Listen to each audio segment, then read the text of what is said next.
Hi, this is Jordan. And I'm Bryan, and you're listening to The Quality Varies.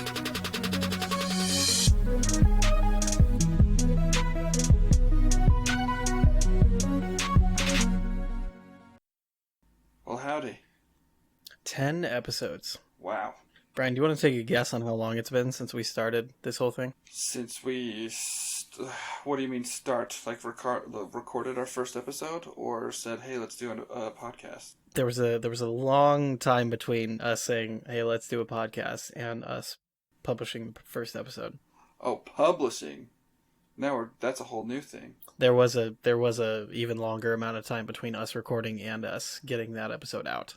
That is also true. Yeah. Has it been like 5 months now? How long? The first episode published on July 30th. Oh, wow. We're coming up on a year of this then. I think we started talking about it like the November prior. Yeah. Wow. All criticisms that I've had of other podcasts that seem to just crawl on their episode publishing and cranking out new content, I take it all back. I'm sorry. It's a process, man.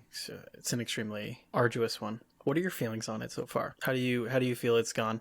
What have you gained from it, if anything? Well, I'm still really excited about it.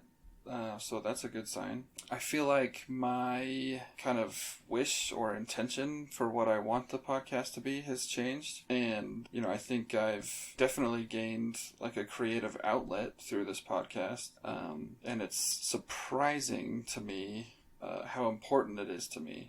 I've never, ever considered myself a quote-unquote creative person or an artistic person. And I'm not saying that our podcast is art by any means. but this kind of feels like it feels like I get to flex this creative muscle that I didn't know I had or liked to flex, and that's been really nice. Absolutely. I would agree with that. It's, the podcast is a different medium than D&D.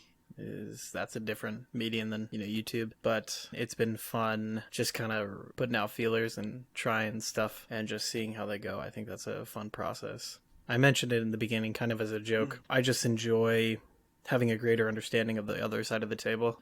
I would be a kid and I would sit there and think to myself, like, why does it take so long for these authors to pump out another book? Like, it's just writing. It doesn't take that long. And I start doing the bare bottom of the barrel world building in D&D, and even then I sit there and I'm like, please, I take back everything I say about writing like cohesive long narratives that people care about. And then the same thing with YouTube videos. As soon as I learned how to like edit and everything that goes into a quality YouTube video, not that I ever made one of those, but now I have an understanding of what it takes. It's the same thing for YouTube videos, and it's the same thing for podcasts. In my head, why can't you just record a podcast? And sure, if you have a lot of money and you can pay other people to do all and everything besides just recording the show, then yes, you can crank out a lot of podcasts. But if that's not the case and you are an actual person like us, then I have a lot of appreciation now for all the work that goes into it. Yeah. Have I mentioned to you the Darkest Timeline podcast? No. So the week we published our first episode, I found this podcast by Ken Jeong and Joel McHale of Community, the funniest show ever. And I started listening to that, and their first episode, they talk about their whole like podcast journey. You wanna hear their podcast journey that they talk about? Yes. Guess how long it is. Give me a time window of how long you think it took them from, hey, let's do a podcast, to publishing that first episode. So I have no context, so I am going to make myself feel better, and I'm going to say it took them 2 years. It took them 4 days. Ken Jeong said, hey, Joel, let's do a podcast. Ooh. And then on a Tuesday, he said, let's do a podcast. On Thursday, they recorded a podcast, and then by Friday, the whole thing had been edited and published in 4 days. And I was like, wow! This was like days after we published our first episode, and I was salty about how long it took us to go from, November of 2019 to July 2020 before we published an episode. 6 months, more than that. I think our intention was different though, in that, you know, we were both at the time busy, didn't live near each other. You had a family, and I mean, the whole time it was kind of a slow burn, but semi-consistent effort that we would keep coming back to. So I would have loved to have put something out 4 days after we came up with the decision. Yeah. But at the same time, I think it would have been different. Personally, I don't think we would have come up with the, you know, I like the name that we have.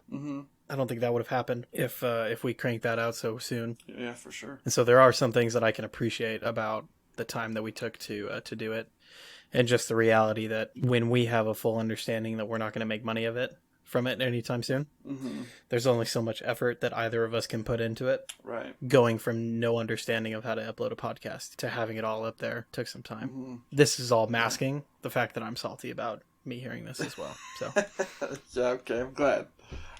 I'm glad to hear that you were also salty. Yes. So what about you? How do you feel about the podcast? I'm enjoying it, I think, and I'll be interested to hear, as you've mentioned that your intention with it has kind of changed, as mine has actually shifted more into what you said your original one was, where in the beginning, no matter what, in the past, I always kind of take hobbies and I just take them too far, and I formalize them too much.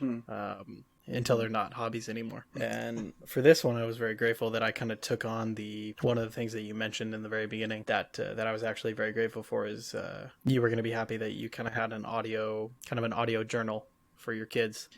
I kind of took that and I was like, you know, that's awesome, and that's a cool thing to keep in mind instead of just focusing on the lack of money that I'm going to get back for these hours of arduous audio editing. Right. So I've kind of shifted into one of your original intentions, and I'm interested to hear on if that's still the case at all, or what this new intention of yours is. Yeah, that has definitely remained for me. I really like the idea of having something that I can go back and listen to, or, you know, tell people to go listen to, and kind of get a glimpse of what's going on in my life through the years or however long we do this. But also, I've mentioned to you this a couple of weeks ago, I kind of want to start talking about heavier topics, something along the lines of yes, my... I do remember this now. My field of study. That's the word I was trying to look for. To try and, you know, talk about the things that I've learned and the things that I've seen and the things that I've studied. And I think this could be a really cool outlet for that too, for me to kind of talk about some of the things I learn and publish some of my own thoughts on psychology and mental health and different stuff like that. But I definitely think that those two aspects can go hand in hand and work really well together. So I hope to see more of that in the future. Yeah. And I enjoy the prospect of, because you're aware that I have an interest in psychology, but beyond a general's class in college as a freshman.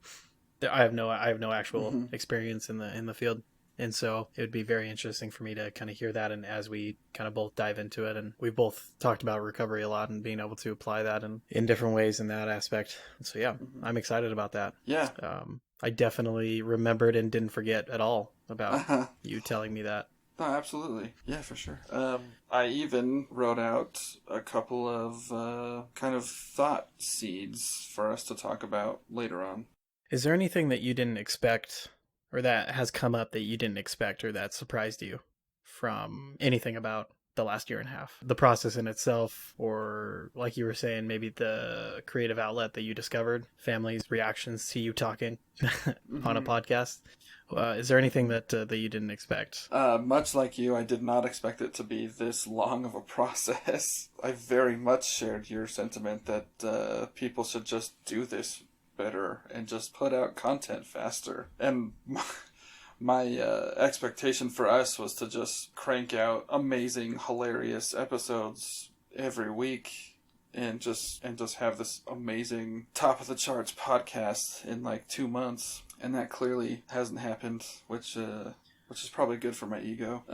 Little humility never hurts. Well, I'm at least glad that the story I made about what you were wanting was correct from way back in the day.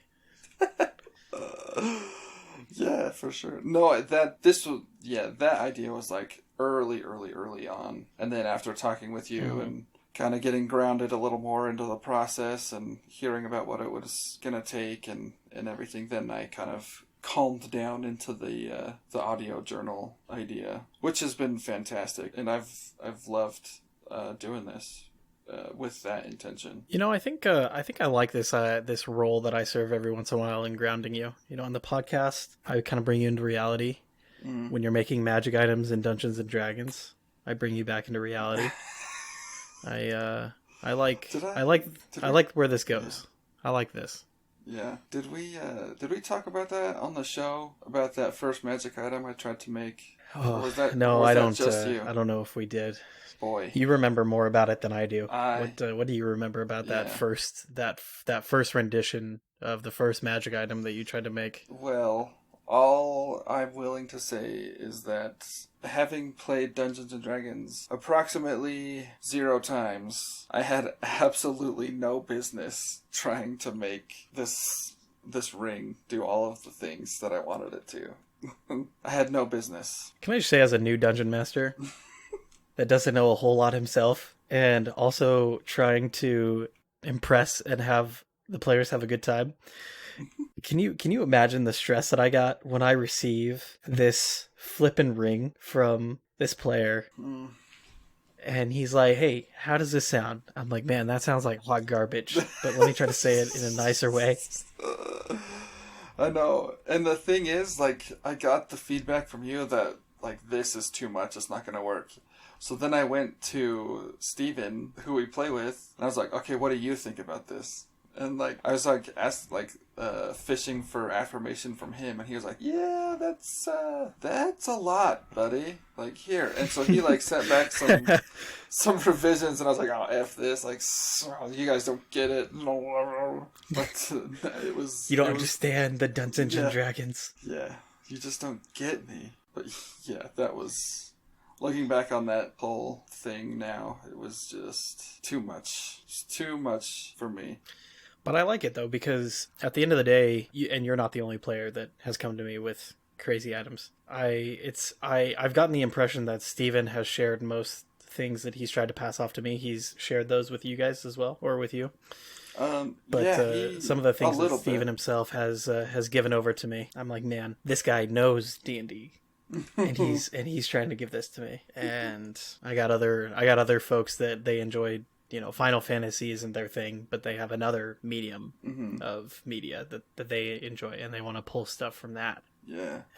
But at the end of the day, the comfort that I have, although it's not anywhere near Steven's level of comfort, you know, things like I gave you guys a ring last session. The comfort that I had in making that ring wouldn't have been there if I hadn't been... I don't get challenged on a consistent basis from players. So I'm grateful for it at the same time. Maybe not in the moment, but a couple months down the road, I'm grateful for it. Good. Well, good. On that note, even though I'm not worthy of it, there is opportunity on the other side of the spectrum, from being a total scrub DM to being a professionally paid dungeon master. What? I mentioned this to you before we started recording. Yeah, do you like my canned surprised response? Yeah, it was I liked it. So convincing, right? I'm going to edit around that to just make that the most glaring thing in the show. Good. Leave it in. So picture this. I'm picturing it. A weekend of camping and like 24/7 there is like D&D or similar tabletop games happening in the campground. I'm into it. Oh, I'm so into that. Holy cow. The more I think about it, the cooler it gets. Yeah, there's some folks that have made this is kind of their thing, is they set up and they kind of rent out campgrounds, and they're gonna be hosting these events, sometimes for a weekend, sometimes just for a single night, depending on it. But people pay to be admitted for however many days, and there's a whole bunch of different levels, whether you literally just want to go camping and kind of be in the atmosphere, or whether you want to be in any of the games. And they'll deck out, like the cave will be decked out like a pirate's cave. And there will be a big table in the pirate's cave that you'll play D&D in. Or the trees around you, it'll be set up like an elven fantasy forest. Whoa, that sounds super cool, man. And the DMs are independent contractor paid folks that they bring out and run a game of whatever system is being handled at that point in time. Mm-hmm. And so I sent in my application, and it comes with you have to give them a plot of what you'd be running during that time. Mm-hmm. So I created a plot. Admittedly, I spent more time on that plot than a lot of things that I've spent with any of you guys. I sent him my plot. That was a couple weeks ago. Have not heard anything in return. It was pretty much as I expected. Oh. There are thousands of people that have way more experience than I do as a DM, but it's something to look forward to in the future. That being a possibility. I think it would be really fun. If I know anything about myself, it seems that I love nothing more than getting more 1099s for tax season, and this would be a way to do that. Oh, that's good. Bryan, did I tell you how many that. 1099s I get this year? You did not, but I just dealt with 1099s from DoorDash last year, and that was a headache. So I'm not jealous of you. I don't have my notebook with me, but off the top of my head, I get a 1099 from DoorDash, Grubhub, Uber, Walmart, and my current work, real estate. And I get a W-2 from the hospital, one of my previous jobs, and also my work, real estate. Mm-hmm. And I also get a 1099 for 2 of the brokerage stock services that I've been using. And so I don't know how many fingers I've come up with by now, but my accountant, who thought that I was just going to be a simple like call center rep at a hospital last time I talked to her all year. Yeah. I came back in the office with this stack of papers, and she's like, I'm going to admit, I don't remember a whole lot about you because I got a lot of clients, but I don't remember there being this many documents. Oh my goodness. That was like 8 1099s, I was like, yes, man. yeah. It was ridiculous. And she's like, you said you were just going to be on a W-2 for the rest of the year. And I was like, I did say that. That is very true. And then I got bored. And then, yeah. Well, at the time I meant it. I totally meant it at the time. And then I told her, I was like, okay, I've also, like, half of these 1099s are in one LLC. Mm-hmm. Like, 2 of them are not in an LLC at all. And then the last one is in, like, a second new LLC that I also haven't told you that I created. Wow. And she just gave me, like, this deadpan stare. Oh my goodness, dude. Yes, but hopefully in the future, because again, I'd like to think to myself that I'm going to be doing real estate for my thing now. Mm-hmm. Hopefully I just have, 1 or 2 or, this and maybe, tax or stock related 1099s or 1099s regarding my retirement accounts or anything like that. So my accountant loves me. She thinks I'm great and easy to work with. That's what she told me. Yeah.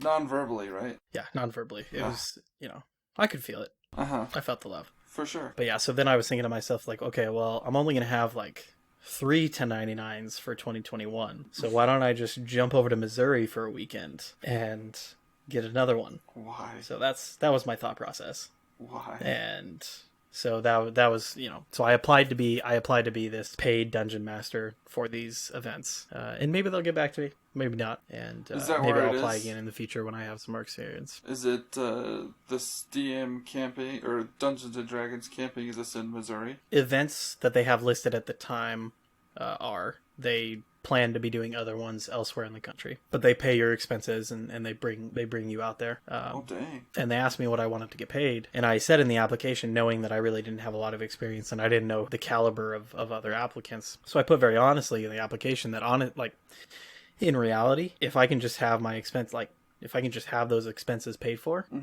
that's really all I want. Yeah. I just don't want to lose money by going out there. Sure. Yeah. So I put that on there, and we'll see what happens, because it's going to be just as fun. It'll be stressful because it sounds like pretty, you're there for 4 days, and these guys who have paid to be at this campground, like, they want to get some Dungeons and Dragons in that weekend. Yeah. And so they said that you want to have about 30 hours worth of content available or ready to go when you show up. Wow. And that's intimidating for sure. That is a bunch. Yeah. Especially when I've gotten very used to online D&D. Uh-huh. And my roommates have started playing, and we've been doing in person again with them. And I have come to realize that the little amount of skill that I acquired at being an in-person dungeon master has just gone completely away. Oh no. You know, in this other group that's local, that conversations about vaccines and everything are coming up, and we're starting to have the conversation of, let's start figuring out when we want to do this, or when is everybody going to be good to go. And I'm like, guys, hold your horses. We don't have to go so fast on this. we can just be online forever. And they're like, no, we really want to do it in person. We love the connection. I was like, okay, guys, but I mean, is it really that bad?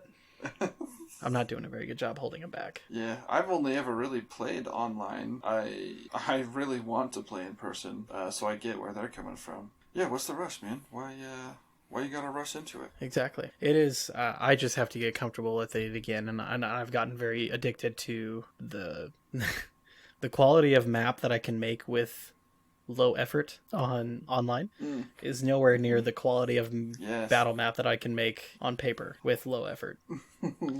And so that's really the big thing, because the money, as far as like buying miniatures and stuff, that's not really I don't want to sound like a jerk first. That's not as much of a concern to me as it used to be. Because now, like, it's an intentional thing. Like, I make an amount of money that I'm happy with, and this is a hobby that I am totally happy to dump money into. And so I've accepted that, and so it's not like I wouldn't have minis for that. Now, the caliber of real estate agent that I would need to be to start investing in those 3D printed battle maps every session, not quite there yet. Paying $200 for a battle map every session, not quite at that level of success. Yeah, I can see that being a little ways down the road. But that's... What about just getting a 3D printer? There you go. I've looked at that. I didn't realize... I thought 3D printers were a lot more expensive than they were, which is dangerous. Oh, so this is not as hard of a sell as it may have been. That's what I'm hearing. No. There might be a couple 3D printers in my wish list, and I'm just, every once in a while I just kind of pop down and I just kind of look at them and check them out. The purchase, I've already kind of set. I've thought about it long enough that money is kind of sitting there. I've kind of set it aside, and it's ready to be gotten. But you mentioned the word daunting a bit ago for another subject, and the thought of... I do a lot of random stuff these days, and the thought of also adding on learning how to 3D print enough that I can maintain and be doing it consistently, and for it to actually be useful, that is daunting to me. That is fine. You'll be fine. It'll be great. Because think about it. I'm sure. Think about it monetarily. So you make the initial investment in the 3D printer, but then you can just 3D print your minis for like pennies on the dollar, just like that. Boom. It'll pay for itself in no time. I do like that you can go onto Hero Forge and you can get the 3D print file exactly for so much less. Yes, I think that's a very cool thing. Yeah, there you go, man. Someday. Maybe I'll just make that one group that wants to start going in person. I'll tell them, like, all right, you get me a 3D printer and we'll start to go in person. There you go. Extortion. That's always the way to make friends. I mean, I don't see any fault with it. I'm still excited for you got your campaign Lumen, man. I'm still excited to be jumping back into that Madhouse Castle that you got going for us. Yeah, that I feel like there was a period of time where I just had like all these ideas, but I was never around my notebook to write them down, and now I remember very few of them, so I gotta start writing it down, and hopefully they'll come back to me. But gosh, I'm so glad that you felt this pain a little bit. That is the life. Yeah. If somebody were to ever look at my notes app on my phone, they would think that I am a monster. It would be terrible. Because like I will wake up having just had a dream, and I will just start writing in my notes thing, and got the monster ideas in that notes app. As soon as I figure out how to actually like get to the point where I can visualize them to you. Horrifying. Oh boy. You should be excited for that day. That's exciting. Yes. I was at work the other day, a couple of weeks ago, and I may have told you about this, but I had an idea for a new subclass in D&D, and I was like, I'm gonna forget this. So I just like stopped working and just like typed it on my phone just real fast. It's in there somewhere now, and I gotta go find it so I can show it to you guys now. I'm also guilty of just writing down some notes on my phone. I'm embarrassed to say one of the more so I have a planner, and I write my things down every day that I want to complete. And it's embarrassing to say that of all the things that I do during the week, one of the more stressful tasks for me to complete, and I kind of dread when I see it on my day's docket, is when I have the task down to clear paper. The task is literally called clear paper D&D notes. And I hate that task. I have notepads sitting at my desk, and no matter how hard I try to just put them on the online sheet during your guys' sessions, I still write crap down on these notepads, and I'll make notes or I'll have an idea about something, and it'll just start kind of chaining off of each other, and I'll just keep writing it down on this stupid notepad. My least favorite thing is when I gotta go through all these notes and connect them to all the different campaigns and put them online and just clear the desk. Otherwise, I mean, there's just no hope if I don't do that. Just gotta take out the trash, clear it out. Yeah. Clear out the hard drive. Exactly. That's good. That's funny. Yeah. The small amount of organization that you guys think that I have, that would go completely out the window if I didn't do that on a weekly basis. That ring, I completely forgot I gave that to you guys until about 2 days ago. The snow has gone from most lands. Finally. My bike is out and proud. Oh. How's yours doing? Do you have? I can't even remember. Do you still have that fun ride of yours? I do. She's in storage still. Oof. Yes. Yeah. I'm very, very sad about it. I've been mentioning to Maddie, I've just been itching to go on a ride. This last weekend here where I'm at, warmed up a bunch.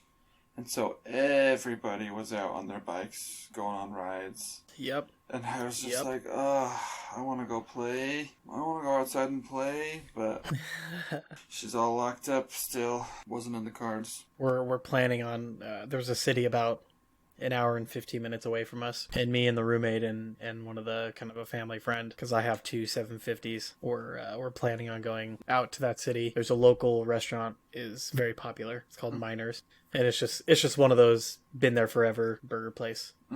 It's tradition ever since I was a kid. You know, if you were playing a basketball game or a football game for school, and you passed through Yakima on the way back, pass through this city, and your coach didn't get you Miners or didn't let you stop at Miners, then your coach just hated you. But it's okay, because the coaches were also on the same page, and they usually let us stop by there. Go over there, get lunch, and come back. But an hour and a half, so an hour and 15 minutes, so 2.5 hours total trip. It's a long ride for me. That is a long ride. I rode one way when I was grabbing the second 750 that I have. I rode one way from that city back into town, and by the time I got off that bike, I couldn't feel my legs anymore. Oh man! I understand that the 750 is a little bit smaller of a. My impression is that one, with the bigger engines, the bike doesn't vibrate as much. Even with the 750, my butt was gone about 20 minutes in going on the highway. It also didn't help that I didn't have a windshield, and I was on the highway for an hour and a half. Yeah, so that's hard. I don't know if bigger bikes vibrate less. Maybe Kevin can chime in here. I've only really ridden 2 bikes before, but yeah, my bike I have now is a 1400, and it literally shakes itself apart. There's a couple of bolts on it that I have to tighten fairly regularly because it just vibrates quite a bit. But that also could be because it's a Harley motor, which the timing of the pistons is different in Harleys than they are in a Yamaha or something. And so Harleys are just notorious for just vibrating a lot. So maybe that's what I'm experiencing, but I don't know. Gotcha. What people have always told me is that with the bigger size engines, the bike just settles when it's on the highway. That is not the case for me on my 750 because the Vulcan meant to stay around higher RPMs. It's very comfortable being at about 5,000. Okay, yeah. On the highway, I'm in my 5th gear. I was always looking for the 6th gear. But I'm in the 5th gear, and I'm up in the mid 5,000s. Yeah. Going about 75, 80. It feels like I'm going 80 miles an hour. The rides have been good. I like the intimidating little mount that I have on the top of my helmet for my camera. So I've been putting the GoPro on there and been riding around. Anytime anybody does something a little bit sus, make sure to give them a nice direct look with the camera so they understand. So they know. Yes, I've only almost died twice. Oh boy. So that's pretty good. Roundabouts, I swear, man. A bike enters a roundabout and it's like everybody else on the roundabout. It's like a demo derby or something. Everybody just goes after the bike. That's hilarious. I mean, not hilarious, but why always roundabouts? I don't know, man.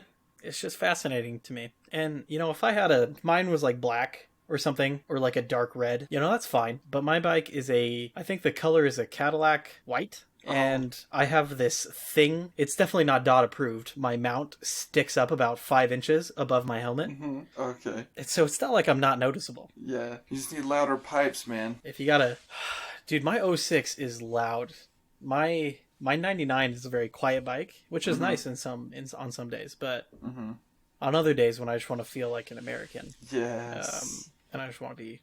Yeah. I just want the bike. I just want the bike to be as obnoxious as possible. Yeah. It gets up there, and I've also found, as I'm sure I'm just late to the game, but revving your bike is way more effective than just blaring your dinky little horn. Oh, yeah. You have a horn on your bike? Yeah. Yeah. Yeah, I don't think I've ever used a horn. I just pull the clutch. Revving the bike is way more effective. Oh, yeah, absolutely. I just pull the clutch and just rev it to the moon, and that gets people to back up. I'm glad that I learned this lesson. I was trying to say, plus, because it's on the left thumb, and when something's happening, it's a lot easier to rev the bike than it is to try to position your thumb while you're, because you got all 4 limbs doing something when you're maneuvering your bike. Yeah, that's the whole point of the motorcycle. So revving your bike is a much easier thing to do while you're braking or moving out of the way than it is to throw your horn out at them. Because you got your blinkers and your lights all over there on the left side. The horn's just... Yeah, because you definitely use your blinkers. I remember you telling me that. I do. I always do. What are you talking about? Of course. I don't know what you're talking about. With the bike, I still... Like I said, it's March now. I said I was going to sell these two 750s, and I was going to get a 1300. The time has come now. I haven't gotten the response on my taxes yet on how much I'm going to have to pay. So I'm going to wait for that. But but after that, I mean, I'm going to have to preach what I say. I'm going to have to sell these bikes off, and I'm going to have to get myself a 1300 or bigger. Or obviously. Bigger. Bigger is always better. When it comes to motorcycle engines, size does matter, my friend. Yes. I think I will be pretty happy with a 1300. Yeah. I make a story that will suit me for a good long while. Again, when I was down in Idaho, I was asking somebody, I wanted them to give me kind of an honest response on like, what size of bike does it just start to feel comfortable on the highway, and I'm not like being pulled by the air of every other car as I'm passing them or as they're passing me, or when I'm passing a truck and the air is just pulling me out of my seat. They said a 1300 is when you start to get to that, is probably the minimum engine size where that's not really an issue anymore. Yeah, the frame is probably going to go into that a lot too, because my bike's about that big, but I still get slapped around by the semis a lot. Yeah, I would like fairings. I'm realizing more and more that I'm probably the complete opposite of you. Not that that's a surprise from everything else that we've talked about, but of course not. You just want the bike as naked as possible, is my understanding, and I would like the bike to have as much plastic as humanly possible. Yeah. I like the wind in my hair. If I like the wind on my hair, I don't like the wind tearing the leg off of me. Oh, come on! It's just fatiguing. You know? And I like having the option. I think there would be a lot of days where it would be like, let's pop these fairings off, you know? I don't know how easy it is to pop fairings off, but I could see myself having those days. Yeah. Well, I mean, the ultimate dream is to have, like, 12 different bikes in the garage that you can just go choose from, right? So you can just pick the one with the fairings if you wanted. I'll tell you what, Brian, one of these days you and I will share a garage, and then we can just make that like look like it's happening. And we'll each have like 2 bikes, and then we'll call it like guys, look at our bike collection. Dream garage. Hey, you know what? All 4 of them look like dumpsters. We just need this podcast to get super big, and then we can finance all of our motorcycle dreams. When the first check comes in, first of all, it probably won't be a check. It will probably be me Venmoing you like 10 cents. It's probably going to be like a box of like diapers or something. Whoever sponsors us first is going to give us like 1 box of their thing, and that's going to be our first like paycheck. Hey, I'm okay with that. Quest, I'm looking at you. I already gave my free ad spot a couple episodes ago. I know you did.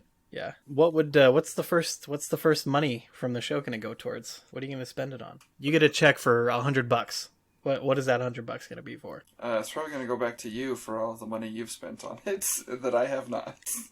Okay. I respect and appreciate that answer. After that, once everything has been zeroed out, what is the first paycheck going to go towards? All right, everything's all settled. I will probably get a new computer. I'm currently recording on 2013 Toshiba laptop. I don't even know. What is this thing? Let's see. It's got an Intel Core i3 processing chip, and that's all I can see about it. It weighs. Man, we do not have the time to talk about Intel processors. How much does it weigh? No, we don't. About 4 metric tons, and it takes about 8 hours to turn on and warm up. But Gotcha. It has to be plugged in the entire time because the battery only lasts for about 5 minutes.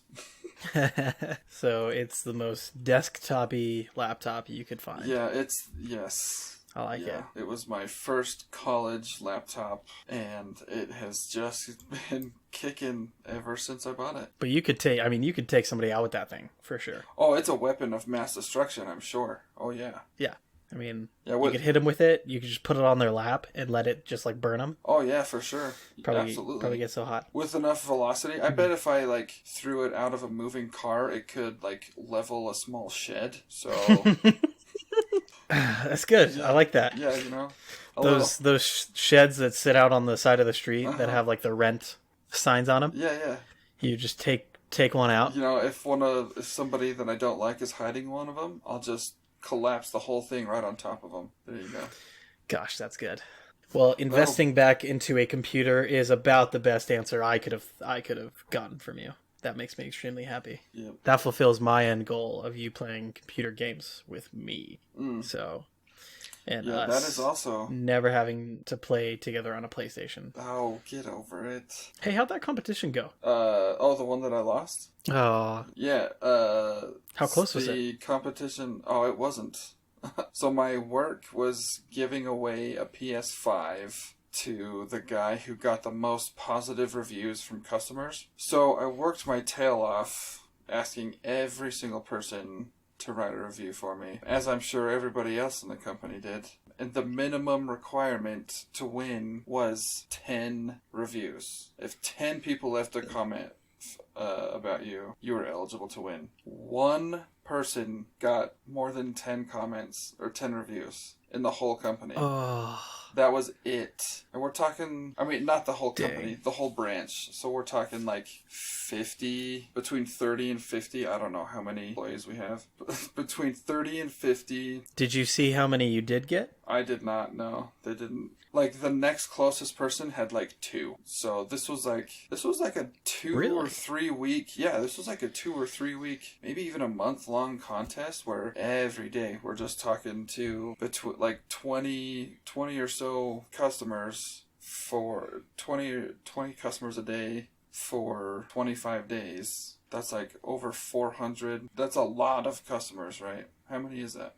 20 times 25. I'm more interested in the fact that this guy pretty much could have gotten whatever actual reviews because he was the only one to get 10. He could have gotten all 10 of those reviews could have been 1-star reviews. Mm-hmm. Well, they had to be positive. They had to be like above. Oh, okay. They had to be like 3 they had to be good reviews. Okay.